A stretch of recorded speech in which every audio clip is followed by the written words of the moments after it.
planning, communication, coordination, compliance, problem resolution, safety, quality control. All typical buzzwords used in job descriptions that lead people to believe construction managers are the doers of the construction industry, but they're not. Construction managers are the orchestrator of construction projects. If you don't know who I am, I'm Josh Lubker. I create weekly videos from my 10 years in the construction industry. I've worked as a construction manager for 8 of those years on over 150 projects, and today I'm going to tell you the truth about what a construction project manager actually does. I've seen hundreds of TikTok videos and YouTube shorts from construction interns posting what a day in the life of a construction manager looks like. Sure, as an intern, you may have time to get a Starbucks coffee every morning and do pointless job site walks, but that is not what seasoned construction professionals actually do. The good news is, now that you've found this video, I'm going to set the record straight. What's up, y'all? Welcome back.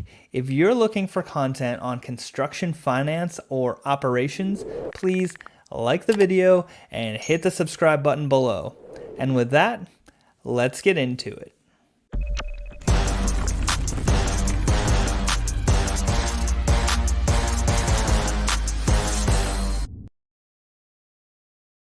We'll start off with the responsibilities of a construction project manager.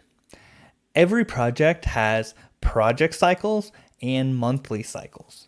Project cycles are responsibilities like submittals, RFIs, change orders, contracts, and procurement. They happen on every project, but can happen anytime something changes. Sadly, most construction managers brush these tasks off as other people's responsibility, and they get fully delegated but never reviewed.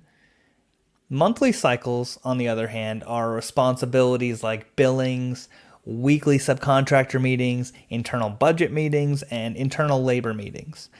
These are blocks of time that have a cadence you plan for monthly or weekly. PMs tend to overfocus their time on these responsibilities and hand off the easy ones. A construction manager is accountable for all of these responsibilities for a project, and that means potentially 30 projects at a time, depending on what company you work for. It can be a lot to juggle, so an elite construction manager learns to delegate but review everything that gets passed to the owner or the general contractor. That means reading with tenacity every line to understand the contract, even if someone else is reviewing it. Reading every line in the specs that apply to a section of work under your authority, even if you're not installing it and your team is. Making sure every RFI is clear, concise, and doesn't hold up the project success, even if the intern writes it. A construction manager understands and has the mindset they're accountable for anything planned or unplanned on a project. Just remember, you can delegate responsibility, but you can't delegate accountability. So what does a typical day in the life of a construction project manager actually look like? That's a horrible question because every day is so different. Some weeks, you work 60 hours setting up a project so it goes smooth. And some days, you're sitting around waiting on approved documents so you can order something or do the next task. All you can really count on with being a project manager is change. Something will always change from day to day. So become extremely comfortable with being flexible and become comfortable with the phrase, hurry up and wait. Although a typical day in construction isn't real, predictable monthly cadence is. Advice I've gotten is always work to get ahead, never wait for work to come up. And that brings me to the worst fallacy of construction management. We don't manage projects, we orchestrate them. I'm going to say this for all the field people who can't.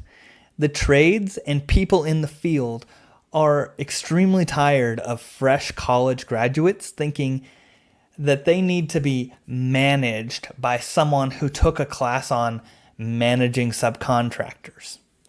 If you want to completely stall your career, treat field people, the ones actually doing the work for the subcontractors, not your superintendent, like they aren't installing something correctly and you're there to fix it. Take it from me, I did that my first few years. I had this elitist mindset that construction work was a last resort if you couldn't get into college or even in the military. That was how blue collar work was treated when I was in high school. Now that I've worked with thousands of electricians and hundreds of thousands of construction workers, I can assure you they know what is actually realistic and what isn't on a construction project.